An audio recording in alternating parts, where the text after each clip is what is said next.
Assalamualaikum warahmatullahi wabarakatuh. Apa kabar teman-teman? Semoga kita tetap dalam lindungan Allah Subhanahu wa Ta'ala. Kepada yang terhormat Bapak Nurdi, Sarjana Agama Magister Pendidikan, selaku dosen pengampu mata kuliah Sejarah Pendidikan Islam. Dalam video ini, saya akan membahas tentang pendidikan pada masa Nabi Muhammad SAW. Pembahasan pada bab ini meliputi 1. Pendidikan Islam pada masa Nabi Muhammad yang dibagi menjadi 2 periode, yaitu periode Makkah dan periode Madinah.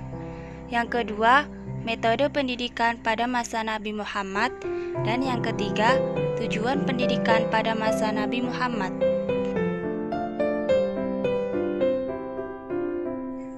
Kita masuki pembahasan nomor 1, yaitu pendidikan Islam pada masa Nabi Muhammad. Pada zaman Nabi Muhammad, pendidikan dilaksanakan pada 2 periode, yaitu periode Makkah dan periode Madinah. Periode Makkah sebagai fase awal pembinaan pendidikan Islam dan berpusat di Makkah. Sedangkan periode Madinah sebagai fase lanjutan pembinaan pendidikan Islam dan sebagai pusat kegiatannya.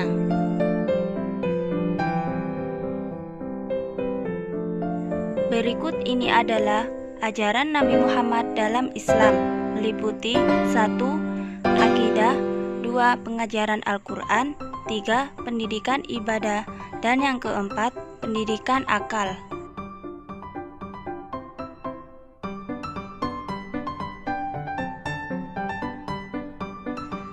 Pendidikan agama Islam pada masa Nabi Muhammad.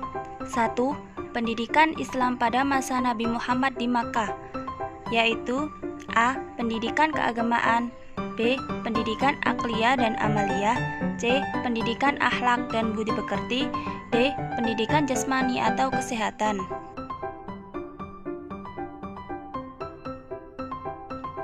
Pelaksanaan pendidikan Islam pada periode Makkah ini dilaksanakan dalam 3 tahap. Yang pertama, tahap rahasia. Dalam tahap rahasia ini, Rasulullah menyampaikan ajaran Islam kepada keluarga terdekat dan teman-teman saja. Hal ini dilakukan supaya tidak mendapat gangguan dari pihak kafir Quraisy.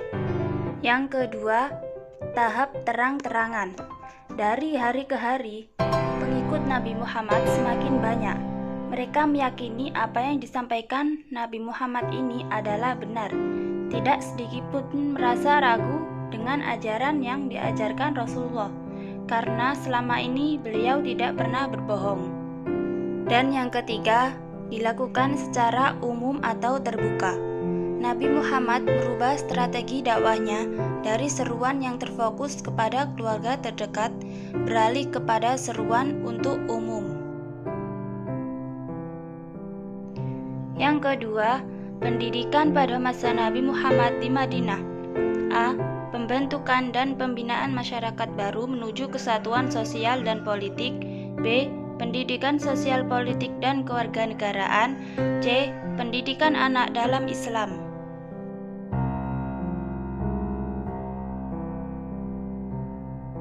Kita lanjutkan ke poin yang kedua, yaitu metode pendidikan pada masa Nabi Muhammad. Metode pendidikan Islam merupakan unsur dari sistem pendidikan Islam. Keberadaannya penting dan memang harus diperhatikan oleh setiap orang yang terlibat dalam kegiatan pendidikan, baik itu guru maupun murid sebagai peserta didik. Secara sederhana, kata metode dapat dipahami sebagai suatu cara yang dapat ditempuh untuk mencapai tujuan.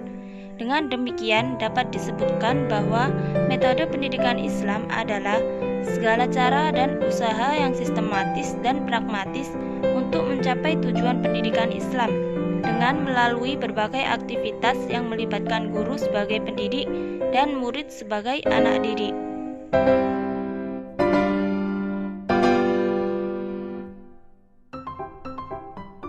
Berikut ini adalah metode pendidikan yang diterapkan pada masa Nabi Muhammad, yaitu 1. Metode Kholaqoh, 2. Metode tanya jawab, 3. Metode menghafal. 4. Metode cerita. 5. Metode statistik. 6. Metode lukisan. Dan yang ketujuh adalah bahasa isyarat.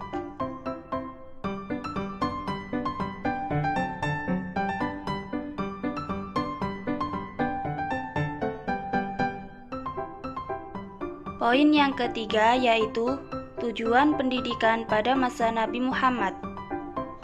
1. Untuk membentuk kepribadian muslim yang sesungguhnya. 2. Beriman dan bertakwa kepada Allah Subhanahu wa taala. 3. Melaksanakan ibadah yang wajib maupun sunnah. 4. Berakhlakul karimah. 5. Taat dan patuh terhadap perintah Allah dan Rasul. 6. Melaksanakan hukum-hukum Islam dengan sukarela.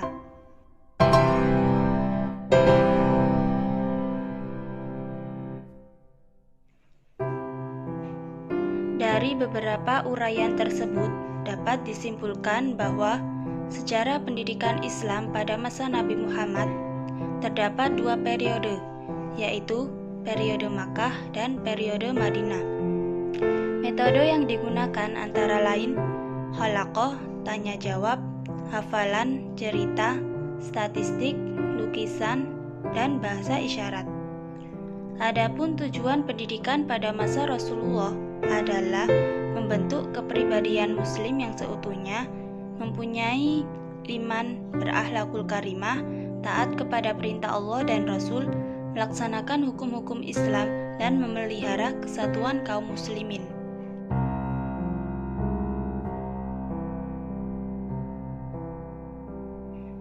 Cukup sekian presentasi yang dapat saya sampaikan. Kurang lebihnya, saya mohon maaf yang sebesar-besarnya. Saya akhiri.